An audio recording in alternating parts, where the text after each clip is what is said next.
Okay, so thank you to the organizers for inviting me. And of course, thank you, Kobe and Sergey, somewhere over there, because I would say they are the two people I've been able to, ask questions whenever I had questions. And they were always very helpful. Yeah, so thank you a lot for that. Okay, so today I'm going to talk about this stuff, and this is a joint work with Pablo Cubides and Vince. So we call him Vince because otherwise you have to read. I guess it's you read Ye. Okay, so okay, so what is this all about? Well, I will say that it builds on some work of Hrushovski and Loeser. This book they have on non-archimedean time geometry, and which is an approach to Berkovich, previous work of Berkovich. Okay, but what's that? Okay, but it uses basically. So we go. I'm not an expert on Hrushovski-Loeser book, either on Berkovich. My co-authors know a little bit more than I do about the book, but the idea came from previous work on cohomology, which started with a paper with Nick Pitfield and Jones and Garrett Jones, and then continued with I would say 3 papers I will quote with Luca Preli. So he's a person from subanalytic geometry. So they do similar things, but in the subanalytic world. Also uses a lot of stuff that Delphs did in the semi-algebraic world. And another theorem in the hominimal case by Berarducci and Fornaciero, which will play a very crucial role. But one could go further back and find links to other people. When I use the theorem of other people or definitions, I'll try to mention and hope I don't forget anyone. But actually in this occasion, I would say also the whole, all this project somehow goes back to a certain group of people, including Sergey and Kobe, which I met basically while I was doing my PhD, there Alex Wilkie. So Alex Wilkie proposed to, my problem was to find, remember the Chris Miller problem, find a non-minimal expression of the rationals. So this turned out to be difficult, of course, and he solved it a few years later. But along the way, I met a very a very helpful group of people: Sergey, Kobe, Charlie, Chris Miller, Patrick, Anand, and so on, which actually made everything happen. Like my first result in the thesis has to do with something that Sergey did also in his thesis, but was not completely finished, the structure theorem. And my supervisor, Alex, gave me some notes of his previous students on that. Charlie and Chris, they gave me their notes on something they did around that. And so I managed to do my first theorem using those. And then somehow I got involved in definable groups as well. A problem of Kobe and Steinhorn and Charlie about torsion points in definably compact groups. I went to see my supervisor, Alex Wilkie, and I told him, oh, I know how they do this in algebraic geometry. They use some cohomology. It would be nice to have such a thing in hominimal. And the supervisors always do this magic trick of knowing that somebody did a thesis with Lau and had a hominimal singular homology. Okay, so I started with that. This was eventually solved together with Margarita, But then I wanted to do it also in general minimal structure, not in expansions of a minimal of real closed fields. But there was no singular homology, which is based on the triangulation theorem. So that explains the first paper with Pitfield and Jones.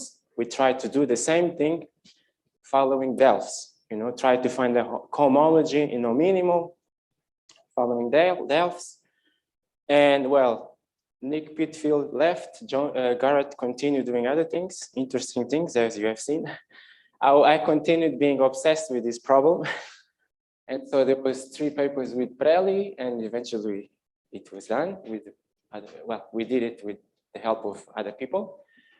But as you can see, everything goes back to, so, and then here we are again, doing the same thing, but in a different context. Okay, so thanks a lot for them. Woody said they listen to talks. I would say they listen to you as well, if you talk to them. So I always felt that. Okay, so the idea came from, having done stuff in a minimal case and seeing this preprint from Hrushovski-Loeser, at the time was a preprint, where they somehow relate things from ACVF to things in a minimal case. Okay, and then the idea is, well, maybe we can do the same there and then use the relation to transfer results from one place to the other. This was the basic idea. So there were some early conversations with Luca Prelli, but neither of us understood enough of the book. We emailed and talked to people in the corridors, more or less formally. We also talked to Pantelis, but somehow these other 2 people didn't get involved in the project for different reasons. And this paper, but of course they are still in the project because this continues. There's more to do here. And in fact, we are working together with Pantelis on something else. Okay, so back to the talk. I more or less divide this in 3 parts. So in the first part, I will try to show you 2 theorems, which are called Theorem A and Theorem B, in various different places. And then second part is what we do, which is Theorem B. So Theorem A is Hrushovski-Loeser in this case. There will be only statements without details. And then part C, I will say some details, okay? So let's look for these theorems A and B around, let's look for them. So we can start in the classical setting. Of course, there is no paper stating Theorem A, Theorem B. This is like scattered in the literature. Okay, so in the classical setting, you work in algebraic closed field, and you want to understand the 0 sets of a bunch of polynomials, okay?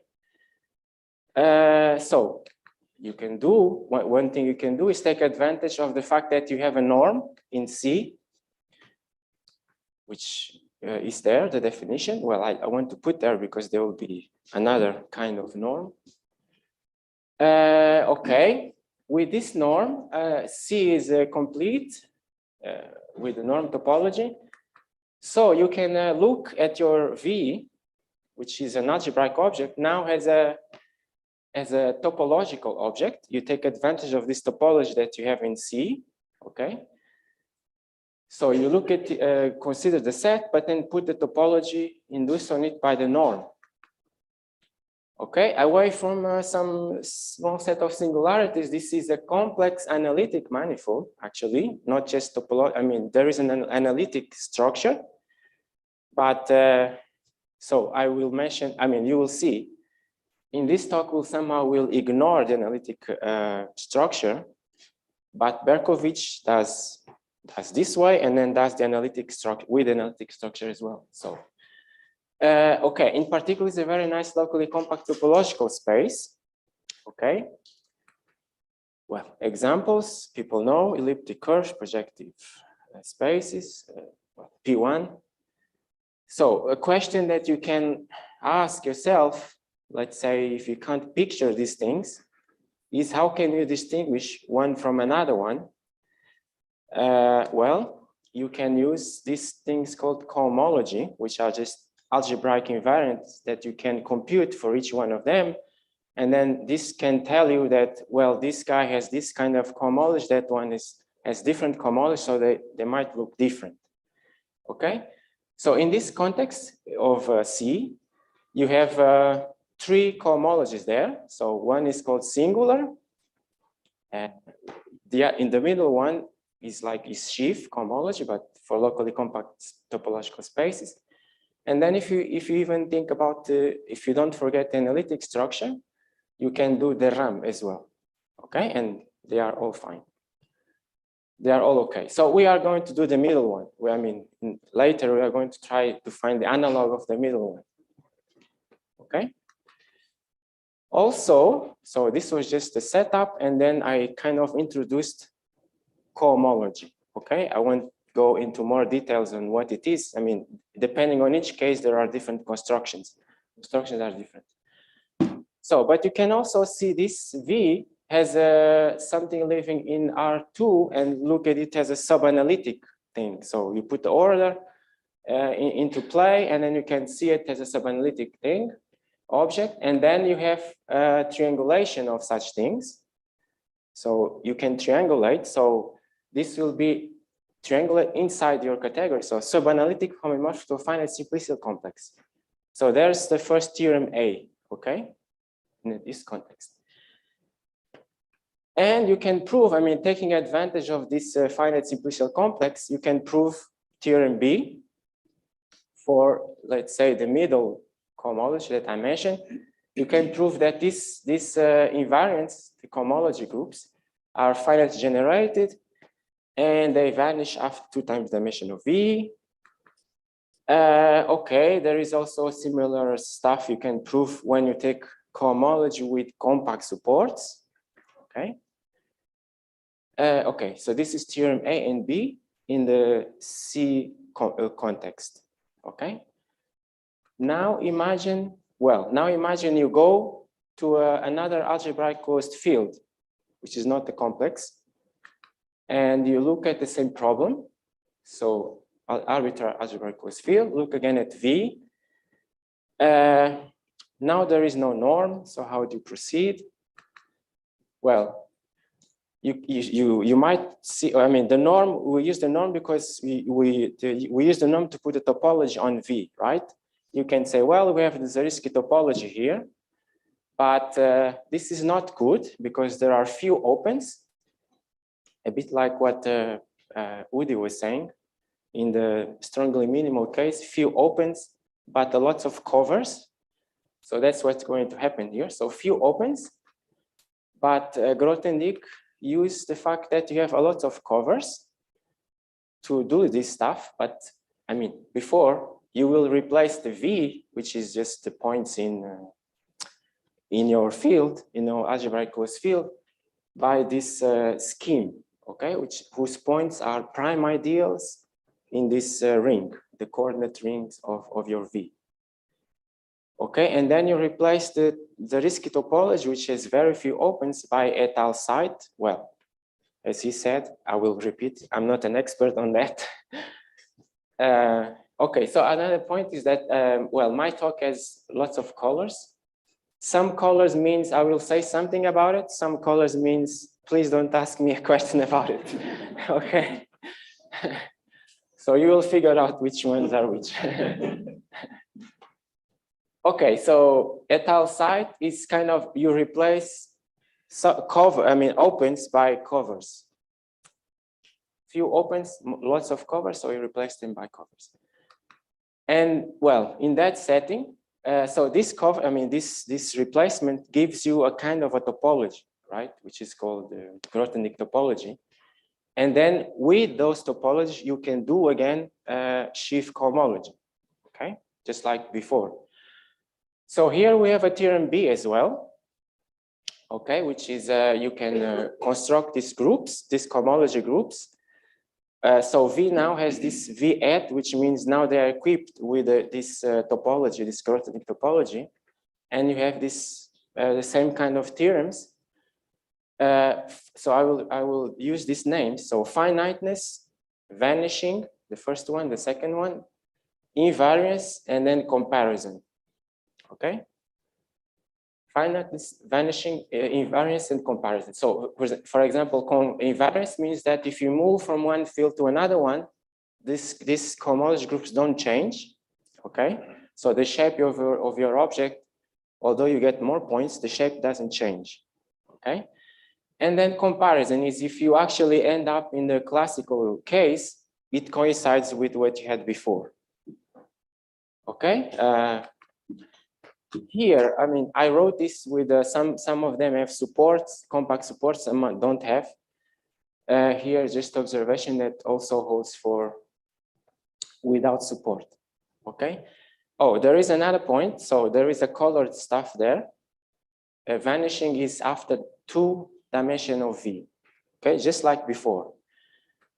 Okay, now we go to the Berkovich setting, okay? So what is the Berkovich setting? You are in an arbitrary algebraic closed field, but now you have a norm, non-archimedean, which is by definition this. Note that, well, it's a norm, so it goes to the reals. Okay, so here they assume usually that K is complete with this norm, just like in the complex numbers.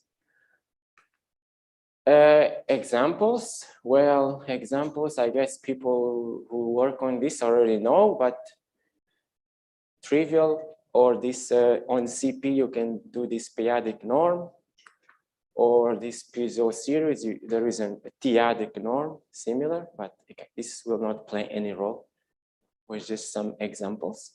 I mean, maybe I will say something, I mean, maybe I will use this CP when I give some. I know that going to the board is too much work for this guy here, but anyway. No, not now. I'm not going now. But, you know, I had prepared some examples, but I think I will not go there too often. Okay, so, so this CP, so I should mention now. So this CP, the valuation, so the norm goes to the reals, but actually the values are in Q. Okay, so I will use this as an example for something later. Okay, so here, Berkovich setting, we have this non-Archimedean norm. So we have a norm topology. So you can think, well, this we can put this norm topology on V and then try to do the same thing again. Okay, theorem B at least, or try to do cohomology. But again, here the topology is bad, you know, like balls are open, space are totally disconnected, and they are not locally compact. Okay, so this is bad. This means you cannot use the topology to define this invariance. I mean, if you did, you could not. Things which have different shape would have the same cohomology, basically. This would be useful. So alternatives. So these are the colored things that I don't know anything about. I know that there exists. So people try to find an alternative to this topology, you know, try to do. So there is something called rigid analytic geometry, Tate, but we don't follow that route. We don't know anything about it. There is Berkovich. So I should say a little bit more about the Berkovich. So the paper has almost 100 pages. The first 95 pages, I don't understand a line, but there are the last few pages where he proves the theorem B, I think I understand, and that's probably enough, okay? So what Berkovich does, he replaces V by this Vn, okay? This Vn, which is now, the points are a prime ideal of that ring, together with a norm from you know, the residue field of it. Not the residue field. I mean the field. You quotient the polynomial. I mean you take the coordinate ring, you quotient by the ideal, and then you take the field of fraction of it. So it has a norm which extends the norm that you started with from K. Okay, these are the points. So this is the set. Now I want to put a topology. So you put the one that makes all these maps continuous. Okay, so you take an f from the sheaf of regular functions on U, okay, and then you compute its norm, and that's the function, and you want this to be continuous for all such f's. Okay, I mean, you don't have to think too much. It's just a topological space. Okay, so this was the trick to do this work, was don't think too much, just sometimes don't think too much, and then just otherwise one would be a bit scared. Okay, so this big paper, lots of things are proved. In particular, that now this is a very nice locally compact topological space. Okay, it's a very nice locally compact topological space. So in the last few pages, he uses the usual sheaf cohomology in locally compact topological spaces to prove the theorem B. Okay, so but before that, he proves, because he needs that to prove the theorem B, he shows that, well, under some assumptions, I think smoothness is what it is, you actually find a deformation retraction of a Vn to a finite simplicial complex. So before we had a homeomorphism, now we have like a deformation retraction. So his Vn is probably something like this, okay, and then you retract to this guy in the middle. So you can, so there is a map from an interval times this x, well, Vn. Okay, such that, I mean, given a time t determines something here, you go like this, for example, and then maybe on this side you go this way. So that's what a deformation retraction means, okay? And in the end, the image will be this guy.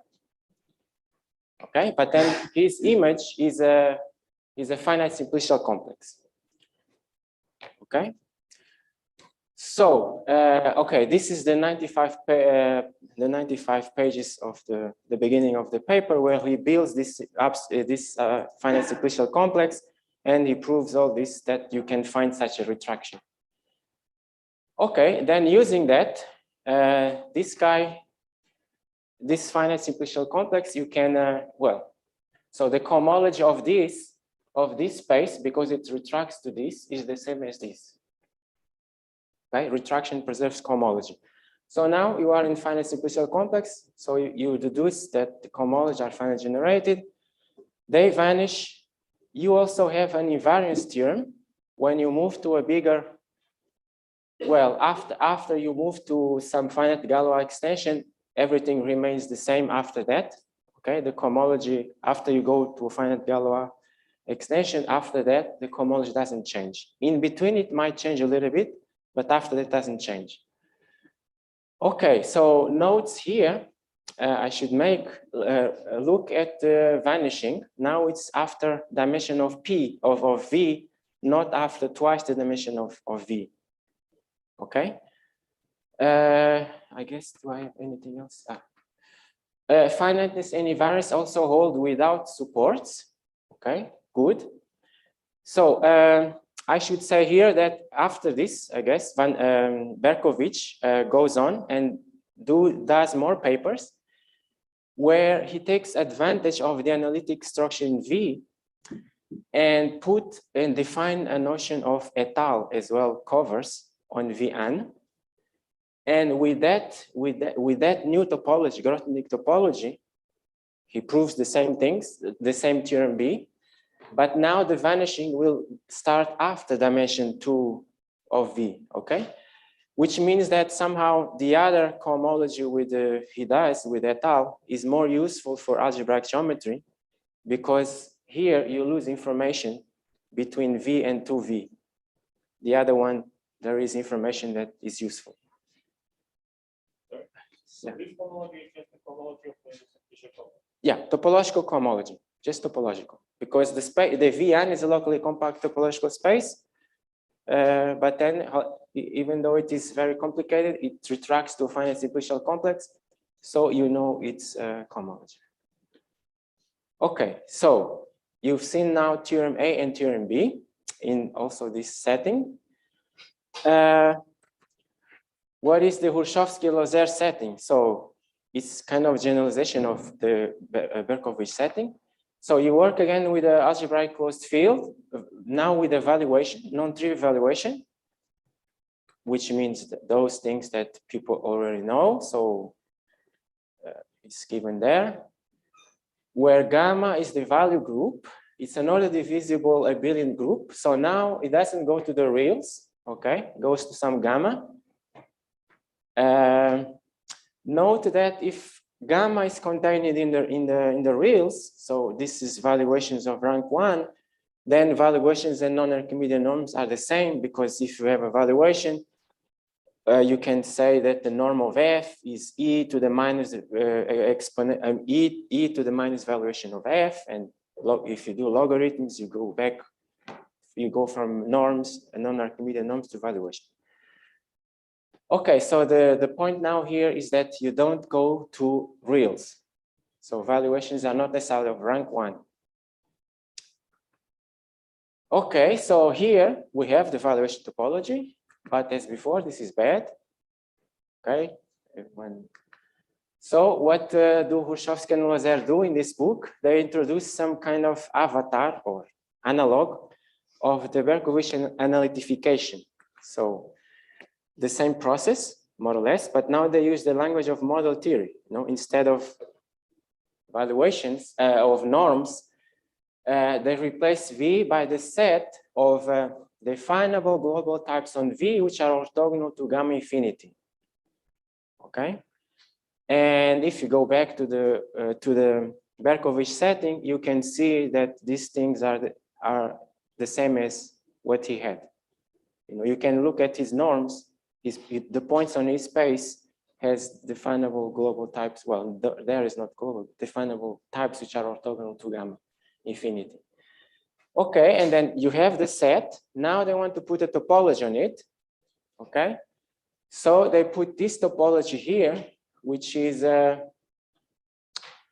basically you for each f in the sheaf of regular functions on a Zariski open of V, you compose it with valuation, and then you pull back under the push forward of this definable map val composed with F. Okay, if you have a definable map, and you can do a push forward on types. So that's what they do. So you have there a topological space. Definable here means definable in the geometric language, where you have quantified elimination in the elimination of imaginaries, okay, not just in the valuation language. Okay, they continue. Oh, should I say now or maybe later? I will say later, I'll come back to this. So so we have a topology there. You could ask right now, is it nice? I will say later, it's not as nice. I mean, it's nice for some things, but not for others. So, I mean, this thing I mentioned here was the V hat and its topology, okay? But you can do a little bit more in the sense that you can put, you can also construct an X hat, of course, which will be global definable types concentrated on X, which are orthogonal to gamma infinity. And you can put a topology a topology on them, which is the one similar to the one, which is obtained by first you pull, where do I point? Is this one? In the middle. So here you have this is a variety, this one. So you have the other topology. You put here the quotient topology under this map. And then for a set there, you put the induced topology on the hat. Okay. Good. But somehow to get this theorem A in this context is not enough to just have the V hat and its topology. They have to do much more to get there. So the way what they do is that they use the fact that you have a uniform definability of types to canonically identify this category, whose objects are these, and the morphisms are heads of definable maps between X and Y, definable. Okay, and the head of F is just push forward of types, because the points here are types. So they need to identify this category with a subcategory of pro-definable topological spaces. Okay, so I guess I should say, so what is a pro-definable? I mean, pro-definable will be something like X is a collection of xi's such that I have maps between xi and xi prime whenever I is bigger or equal than I prime. And then if I have some xi, xj, I can find an xk where they all go into. Okay, and each xi is a definable thing. Okay, so the objects look like that. Okay, the pro-definable objects are like that. So, okay, thank you. Sorry. Okay, you need to. So they do this process, and then the main result, I mean, after working very hard, the main result is that this guy, this V hat, if you look at it as an object in that pro-definable category of pro-definable topological spaces, admits now a pro-definable continuous deformation retraction to a definable subset of gamma infinity. Okay, it's just like here. You also have some interval times V hat, and then some V, this thing, and okay, so you have like this, and now the image, and then the image of this, which I might call V curly, is there is a homeomorphism into something living in a valuation group. Okay, so this is the image.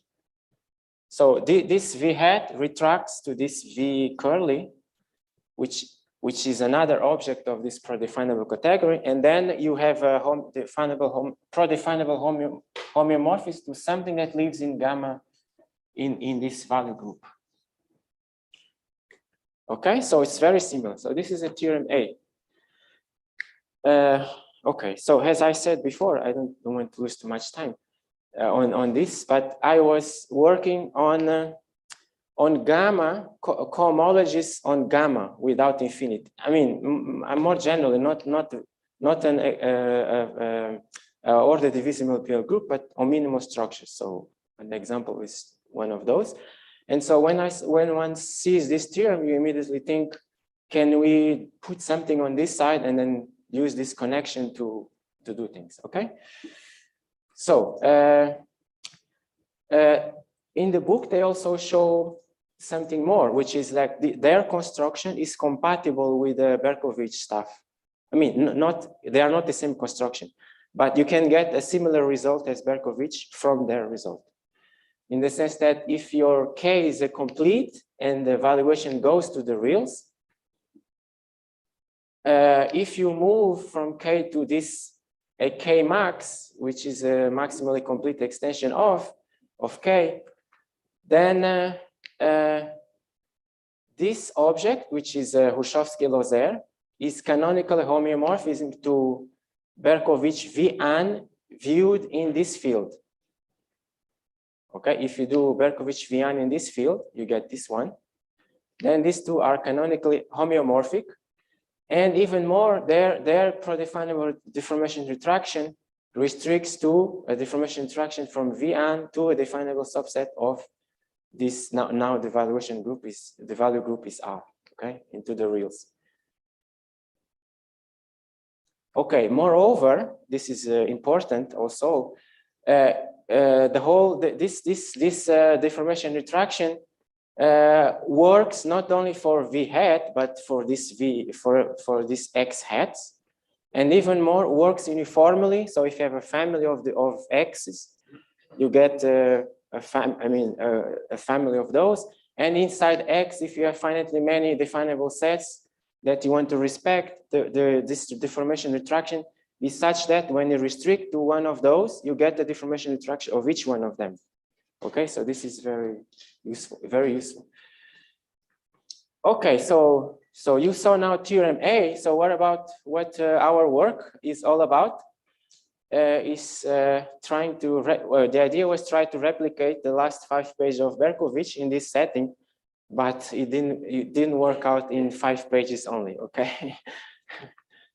Okay, so unlike this Vn of Berkovich, this V hat is not a locally compact topological space.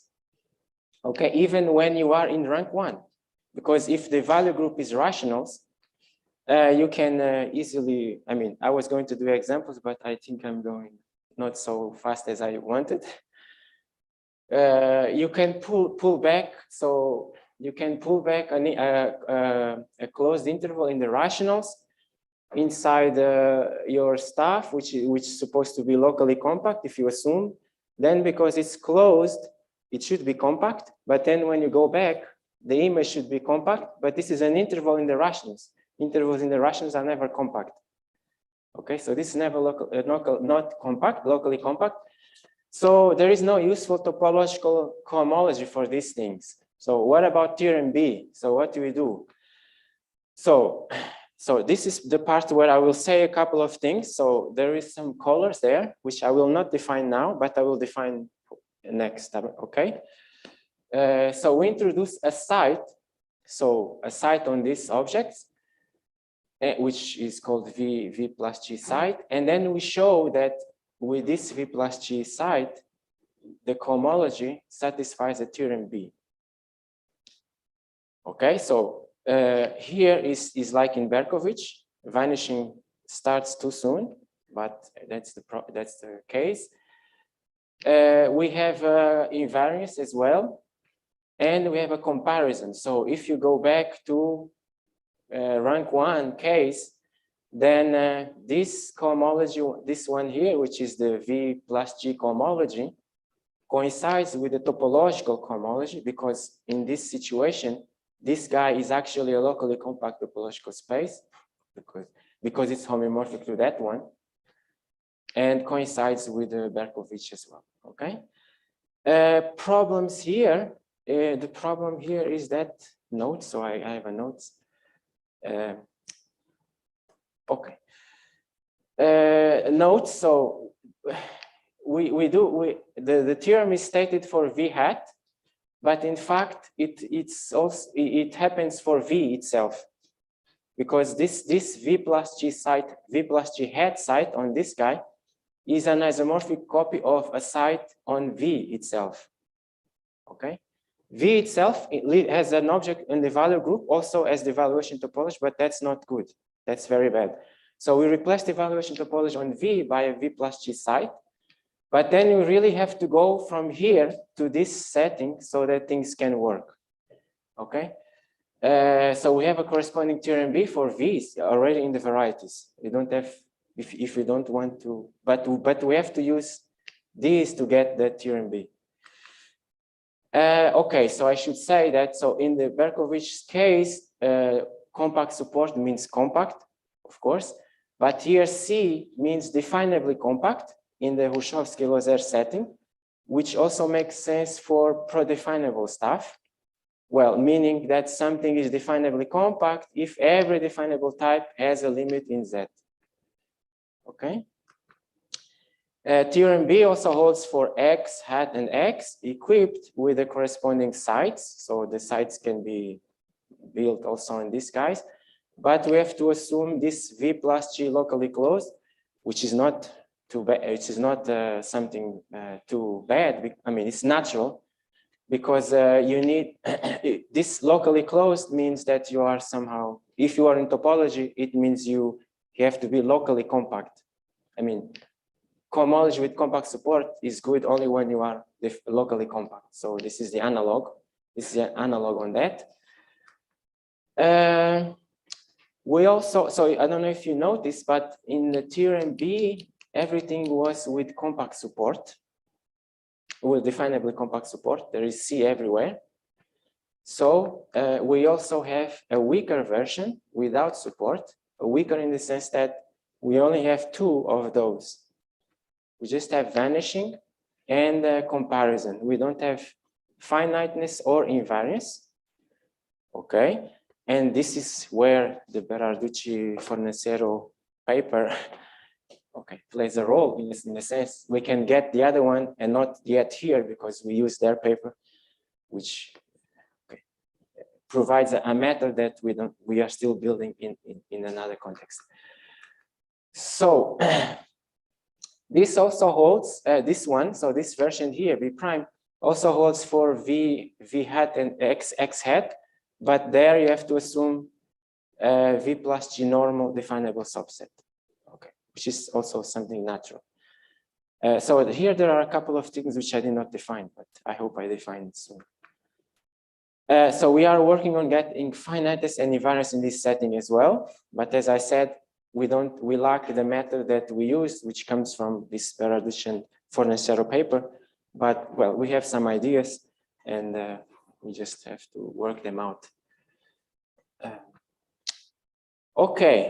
So how do we actually prove some of these things in theorem B and B prime?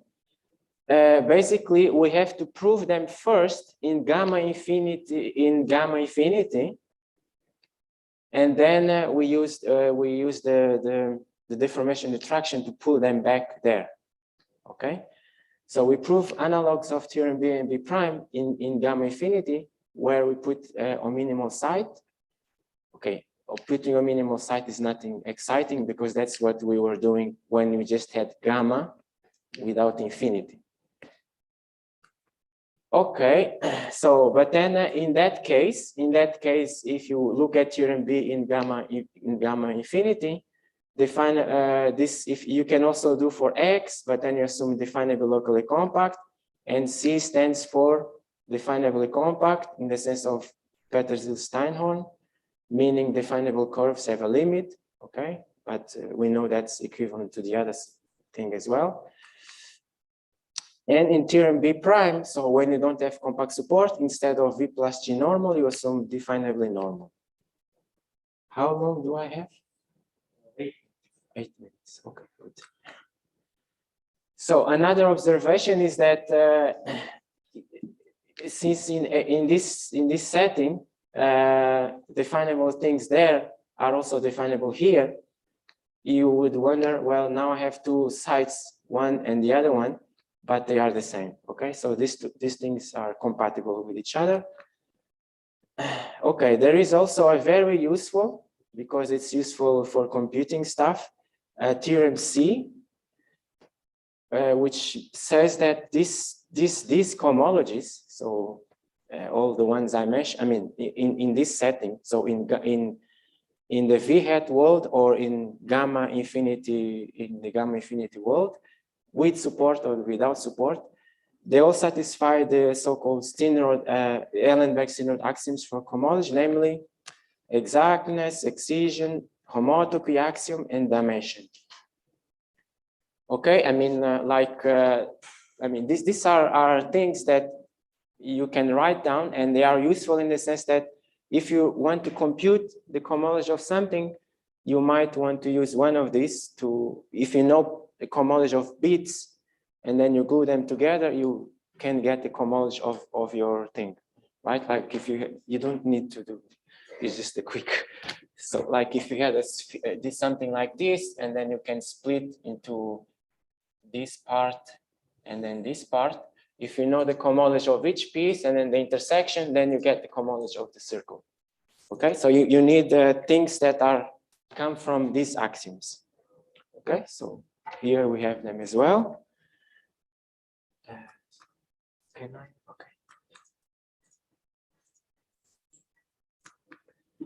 Okay, so some details. Well, I don't have much time, but I will try at least to give you an idea of what is V plus G and so on. Okay. So, actually, I don't think I will make it. I didn't realize I had this part. Sorry. So, I mean, okay, the first part is how do this, how, I mean, how do you, what the idea, where the idea comes from, you know? So you have this stuff, a topology, which is bad. How do you find a good site on it such that you can do cohomology? Okay, this doesn't come from nowhere. So as I told you, people have done that in semi-algebraic case first. And then there are people doing it also in subanalytic. And then we were doing it in hominimal. So we try to mimic the same idea. Okay, the same idea. And what is this? The idea is that on your space X, you try to find a collection of open subsets such that the pair becomes a T-space. What does it mean? This collection is a basis for topology. The empty set is there, is closed and the finite unit is finite intersection. And third condition, which is the useful one, I mean the one that makes a whole difference, is that you want that every U from this collection has finitely many T-connected components, each of which are in T. So what is T-connected? T-connected means, well, I define now. You define from T, you define T subset, which is Boolean combination of sets in T. So this is like, if you take the collection of the open definable sets in some hominimal structure, and you take Boolean combination, you get the definable sets. So T, you can think of it as saying definable sets, which are, well, constructible sets, if you want. And then you say that a closed open T subset, well, some set is open or closed. If it is open, if it is a T subset and is open, and then T connected means it has no proper disjoint clopen T subsets in induced topology. So it's like definably connected. Okay, so that's the idea. Okay, so once you have, so I should say very quickly. So this idea of T topology is not ours in the sense that Kashiwara and Shapira here, they do the same. The difference is that, so me and Luca Prelli, we did this version, and the difference is here. So here they just say has finitely many connected components, and the spaces are locally compact. We don't do that. We do this definable version of it. Okay. And then when you have such a T topology, such a T, when you have such a T, you can do a Grothendieck topology with it, okay, which is the T topology, where the category is the open sets from T, the morphisms are inclusions, and you just force that the only covers that you want to consider of objects of T are those that admit finite subcover. So that's it. I mean, this is the site, and it's not as complicated as et al. Or whatever, you know. It's something very close to topology. Basically, the objects are definable stuff, but you don't want to allow too much coverings. You just want finitely many covers, covers by finite families, which are finitely many elements. Okay, we denote then this the corresponding site by this notation. So as I probably just said, if you are in the minimal case, so in gamma infinity, you take for T the family of open definable subsets. Okay. If you are in this hat world, you take the collection of hats of V plus G open subsets. Okay. In the book, Hrushovski-Loeser also find another basis for the evaluation topology, which are built from this V plus G open subsets. Okay, these are definable sets, but then they are fewer than the definable sets. So there is a difference here. So definable sets here, there are, so here you have many open sets. You could do like here and take T to be the open definable sets. That's still too much. So we have to go a little bit further, reduce yourself a little bit further and consider a smaller class, which is the V plus G open. And then for those, you put this, Grothendieck topology. And basically that's the idea. Okay, okay. One needs to point out one thing. Maybe I won't. I mean, if my time runs out, you tell me. Okay. Okay. 1 minute. Okay. Jeff is the chair, so he should have. Oh, of course. That's sorry, I forgot. 1 minute. Okay. Okay. 1 minute. It's okay. I mean, no problem. I already said the main theorem, so. So observation is that actual. So as you can do this V plus G open will be the site on V, but the V plus G open themselves do not form a T topology. So only when you take the heads of them and go to X hat, only there you can prove this third condition here. The third condition on definition of T topology. Okay, so although this gives you a site on V, you have to go to the head to get these three conditions. And then from there, you more or less do, okay, there is work to be done. I mean, it's a lot of work, but more or less follow the steps of what was done in those cases I mentioned, or minimal, semi-algebraic, and subanalytic. But you do it now in the language of these T spaces, the T spaces. Some of the things are just copy-paste. Some of the things you actually have to do more, because in each specific cases, some things are already true and you don't have to prove them. I mean, in the statement of some of the theorems, they don't appear in the statement because they are true. And then in our theorems, we have to put them in the statements, and then we have to verify them. So this is the place where things get a bit nasty. Okay, don't look for this. So, okay, I think I finished here. So, okay. Thank you.